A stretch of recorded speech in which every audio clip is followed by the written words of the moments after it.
And this is Mr. Jackson's main area. Are there any secret rooms?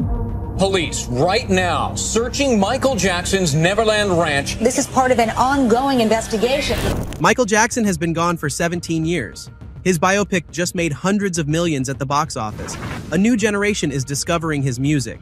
And now, Netflix has released a documentary that's making fans around the world absolutely furious. But why? Is this another attack on Michael Jackson's legacy? Or is there more to the story? For many Michael Jackson fans, this documentary didn't just come out of nowhere. It felt like a punch to the gut. On June 3rd, Netflix released a new 3-part documentary called Michael Jackson, The Verdict. The series revisits Michael's 2005 criminal trial, one of the most controversial celebrity court cases in modern history. According to Netflix, the goal was to take viewers back inside the courtroom and examine the case through the perspectives of the people who were there. He's the most famous man in the world, being accused of the most heinous crime in the world. Sounds straightforward enough, but the moment the trailer dropped, social media exploded. Across X, Instagram, Facebook, Reddit, and fan communities, thousands of Michael Jackson supporters accused Netflix of reopening old wounds and dragging Michael's name through the mud yet again. Some called for boycotts. Others questioned why another documentary about the allegations was even necessary after nearly 2 decades. And here's what's interesting.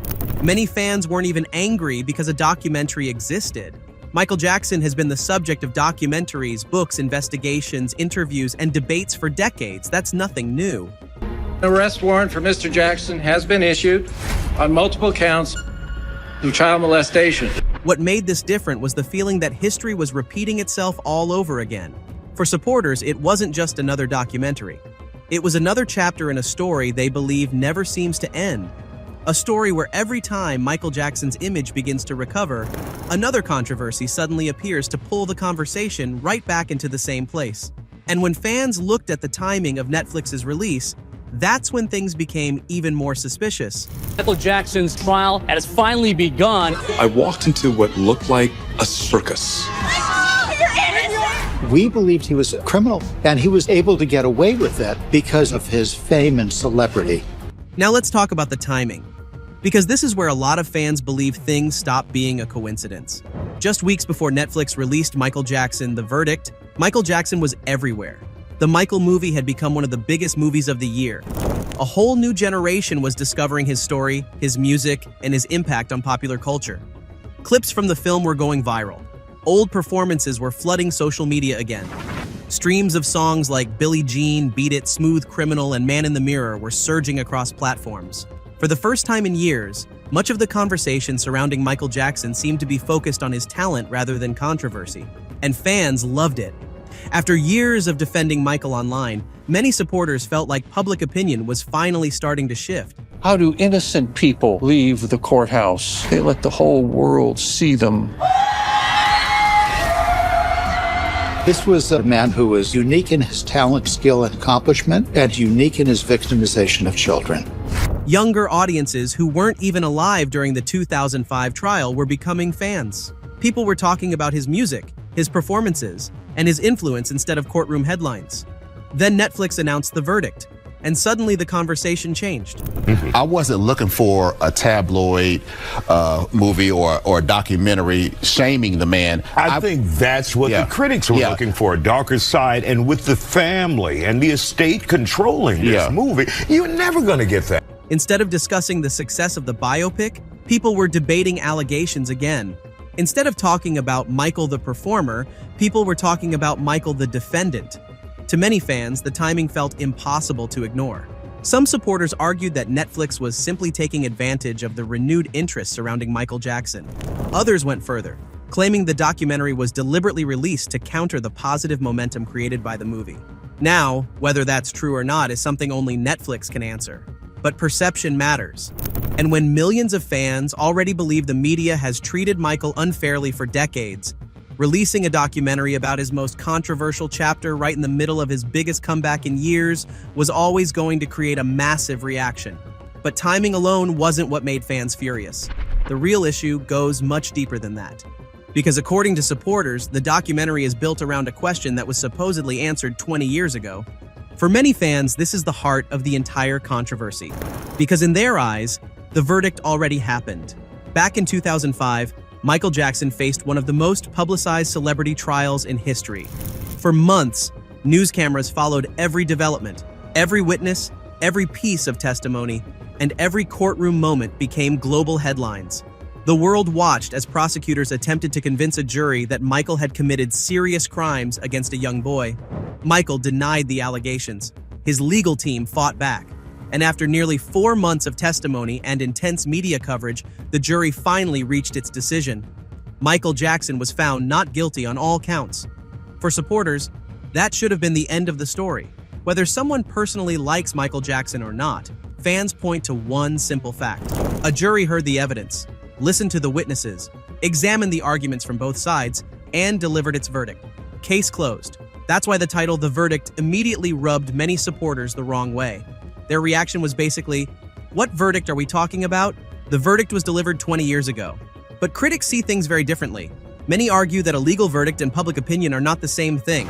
They believe controversial historical events can still be examined years later, even after a courtroom decision has been reached. And that's exactly where this debate becomes so explosive. One side sees the documentary as reopening a case that was already decided. The other sees it as revisiting one of the biggest celebrity scandals of all time. Neither side is backing down. And once viewers actually started watching the documentary, a completely different criticism began to dominate the conversation. Because according to many fans, it wasn't just what the documentary covered, it was how it covered it. As more people watched the documentary, the conversation quickly shifted. Fans stopped arguing about the release date. They stopped arguing about the title. Instead, they started arguing about something much bigger: bias. Across social media, countless Michael Jackson supporters accused the series of presenting the story through a lens that was already leaning in one direction. Now, to be fair, Netflix says the documentary includes voices from multiple sides of the case. The series features attorneys, journalists, investigators, jurors, and people connected to the trial. But many fans walked away feeling that the overall tone told a different story. According to supporters, the documentary spends a lot of time revisiting allegations, suspicions, and controversial claims, while not giving equal weight to the arguments that helped lead to Michael's acquittal in 2005. Others questioned certain interview choices. Some fans noticed that several familiar critics of Michael Jackson appeared throughout the series, while key voices that strongly defended him during the original trial were either missing or received far less attention. That criticism spread fast. Videos began appearing across YouTube with titles like "Netflix got it wrong" and "The documentary they didn't want you to question." Fan pages posted side-by-side comparisons of documentary claims and trial testimony. Comment sections became battlefields. And then there were the people who weren't fans at all. Some viewers who had no strong opinion about Michael watched the series and felt it was fair. Others believed it still leaned heavily toward suspicion. What's fascinating is that two people can watch the exact same documentary and come away with completely different conclusions. One person sees an investigation, another sees a prosecution. One sees balance, another sees bias. And that's probably why the reaction has been so intense. Because this isn't really a fight about facts anymore, it's a fight about interpretation. And while fans were busy criticizing the documentary, another group of people was asking a completely different question. What if Netflix actually had a point? Now, if we're going to be fair, we also have to look at the other side, because not everyone believes Netflix did anything wrong. In fact, many journalists, critics, and viewers have defended the documentary. Their argument is pretty simple. They say that Michael Jackson wasn't just a musician, he was one of the most famous people who ever lived. And when someone reaches that level of fame, the biggest controversies surrounding their life don't simply disappear because time passes. From this perspective, revisiting the trial isn't an attack, it's history. Supporters of the documentary also argue that examining a case years later doesn't automatically mean you're trying to overturn a jury's decision. They believe documentaries exist to ask questions, revisit evidence, and explore how events were understood by the public. Some viewers even praised the series for bringing together people who were directly involved in the case and allowing audiences to hear different perspectives in one place. And whether people agree with those perspectives or not, that's a position that deserves to be acknowledged. But here's where things get interesting. Even among people who defend the documentary, many admit that Michael Jackson is unlike almost any other celebrity. Because when most documentaries are released, people watch them and move on. That doesn't happen with Michael. Every documentary becomes a cultural event. Every interview becomes a debate. Every headline becomes a war. And that's because the argument surrounding Michael Jackson was never really about one trial. It became something much bigger. Something that continues to divide families, friends, journalists, fans, and even people who barely listen to his music. Which brings us to the real reason this controversy keeps coming back over and over again.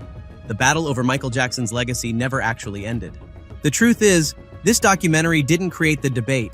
It simply poured gasoline on a fire that has been burning for decades. Because even 17 years after his death, Michael Jackson remains one of the most polarizing figures in entertainment history.